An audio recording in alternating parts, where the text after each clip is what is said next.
It's time to take a look at what's happening around Wyoming for Friday, August 9th. I'm Wendy Corr, bringing you headlines from the Cowboy State Daily newsroom, brought to you by the Wyoming State Fair. Beginning August 13th in Douglas, the Wyoming State Fair has something for everyone. For more information, visit wystatefair.com.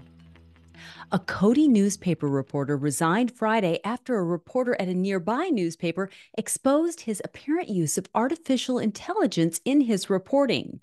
Aaron Pelzar resigned his position at the Cody Enterprise on August 2nd after C.J. Baker, a veteran reporter at the Powell Tribune, pointed out the fabricated quotes in a number of Pelzar's articles. An artificial intelligence ethics expert told Cowboy State Daily's Claire McFarland that the scandal has turned Wyoming into ground zero for AI ethics discussions in journalism.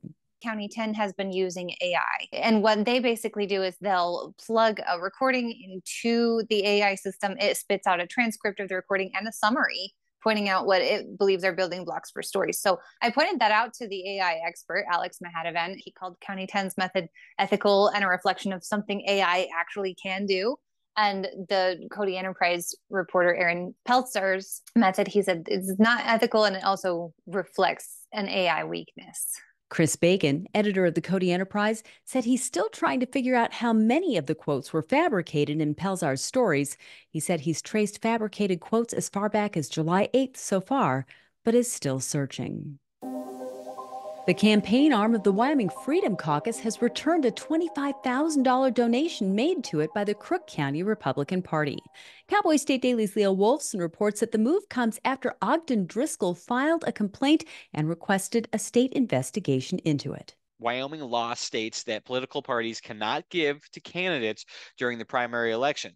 The Freedom Caucus PAC has not endorsed any one specific candidate, but it has endorsed a slate of candidates that are all participating in contested Republican primary races. Driscoll told Cowboy State Daily on Thursday that the Freedom PAC made a great decision by returning the money and that he applauds the move.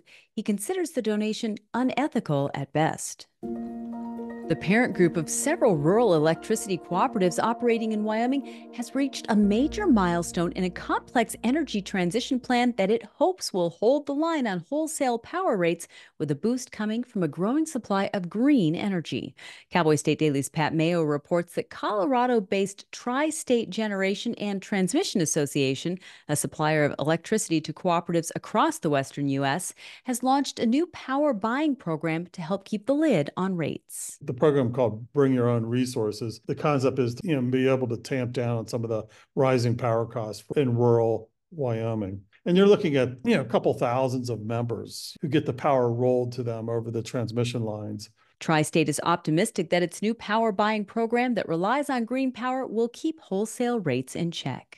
I'll be back in just 15 seconds with more news. In southwest Wyoming, wide open space is waiting.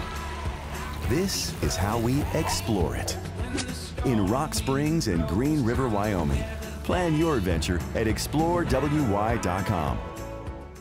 A Laramie City Council candidate is facing a felony charge after allegedly disabling Wyoming Public Radio's transmitters and remote access to them when he worked there in 2022.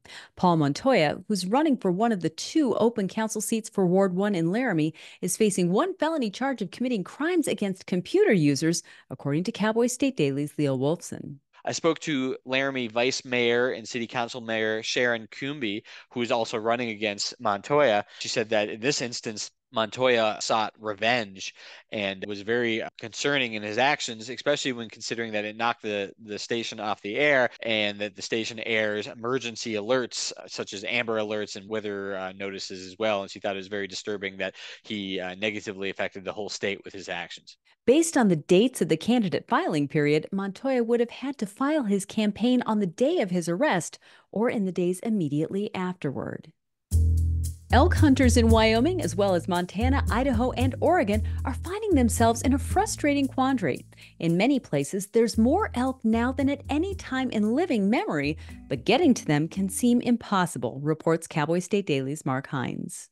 People are starting to come up with some innovative solutions. Rocky Mountain Elk Foundation in Montana started a pretty, I think, interesting programs that Wyoming might want to see if they can replicate. They have a master's hunting program where basically they take elk hunters and maybe people that do a little bit of elk hunting but aren't really good at it, and they just get them to hone their skills, hone their marksmanship, hone their tracking and things like that. So if they can act as a go-between between them and the ranchers, and they do get on a ranch, their chances of actually getting an elk off the ranch and doing what the rancher wants him to do are greatly increased. In some areas, the Wyoming Game and Fish Department will compensate ranchers for forage lost to elk with the stipulation that they allow reasonable access to hunters.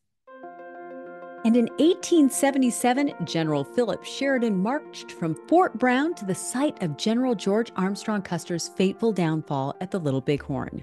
The herds of buffalo and fields of larkspur were recorded by Major George Forsyth in a small diary he kept as part of Sherman's company, a diary that today is hidden away in a bank vault at the Hot Springs County Museum and Cultural Center in Thermopolis.